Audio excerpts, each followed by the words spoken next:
Hi, this is Mr. Matt, here in the jungles of Borneo, and I'm watching large ants try to get into the colony of these fairly... Hold on, let me catch my breath. The large ants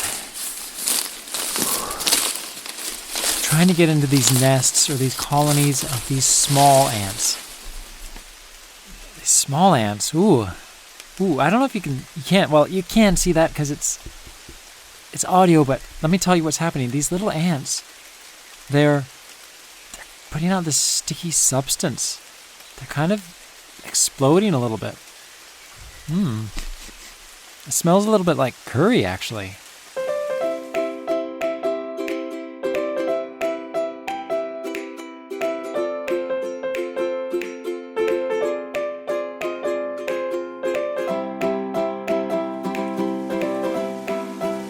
What I just described are tree-dwelling ants, up on the leaves of trees, almost 200 feet up, or about 60 meters.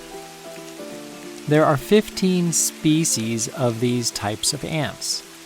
They are called exploding ants. Can you believe it? They sacrifice themselves. When they explode, they're not exactly like balloons. They don't make a bunch of noise. But what they do is pretty remarkable. We'll get into it. But there are 15 species of these exploding ants, self-sacrificing ants. What I noticed about these ants is that when they feel threatened, like their colony is at risk, they give a warning sign. They take their little ant rumps, stick them in the air, almost like a scorpion, as if to say, "Stay back." And even though these ants are fairly small and larger ants or other creatures may come near, those other creatures had better pay attention because these ants do something really remarkable. If the other ant or creature, like a weaver ant, and they're kind of enemies, if they don't listen to the warning, what the exploding ant does is bite the other creature and then tighten their abdomens so much that they rupture. And out comes this yellow, gooey substance that's sticky, and it gets onto the other animal, and it's very unpleasant. Entomologist Alice Lassini, I'm not sure if I'm pronouncing her last name correctly, but she has a PhD.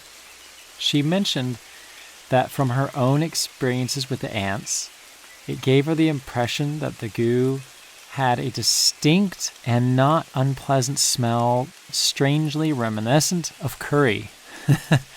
If you've ever had Indian curry or Thai curry, it has a smell sort of in that genre. These ants, they explode their abdomens onto an enemy and sacrifice their lives. But it's to defend the greater good, the colony, the nest, all the others.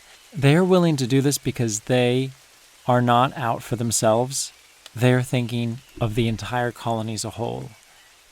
These explosions, however, aren't the only unique adaptation that these ants have. The bigger soldier ants have enlarged heads with raised shield-like sections that are circular and flattened at the top. These oddly shaped heads can be used to create a plug or a temporary block in the openings of their nests. These ants care very greatly about their colony, about the whole nest. These exploding ants seem to be effective with what they do. So effective that there is a jumping spider that looks a lot like an exploding ant. It runs around, kind of puts its abdomen up in the air like the exploding ants did for a warning, and it crawls around and it looks more like an ant than a spider. If you were to ask me, is that an ant or a spider? I would say an ant. But it's a spider mimicking these exploding ants because what they do is effective.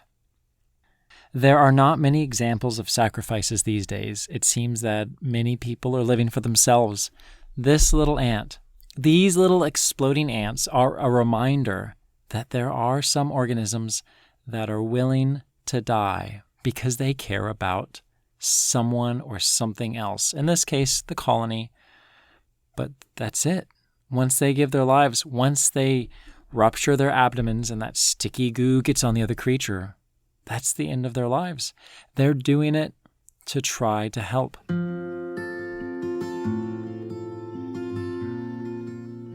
Fortunately for you and me, we don't necessarily need to sacrifice our lives to do good for someone else. It might be as simple as not doing something you want to do at the moment, but allowing somebody else to do something that they want to do. That doesn't cost your whole life. It just might be inconvenient for a little bit. But you'll be surprised how good you can feel when you put someone else first. Just this morning, I wrote a card to someone who looked like they were having a discouraging day. It didn't take very much. It was a little time and a little effort to write a note, but I felt good. I couldn't wait to give it to them, and I hope it brings them some encouragement. You can sacrifice for someone else. Again, it doesn't have to be a great thing. It can be simple, but if it's done in caring and love, it will make a difference. Maybe as much for you as for them. It's neat what we can learn about in the natural world. And speaking of natural world, it's time for our mystery sound. What does this sound like to you?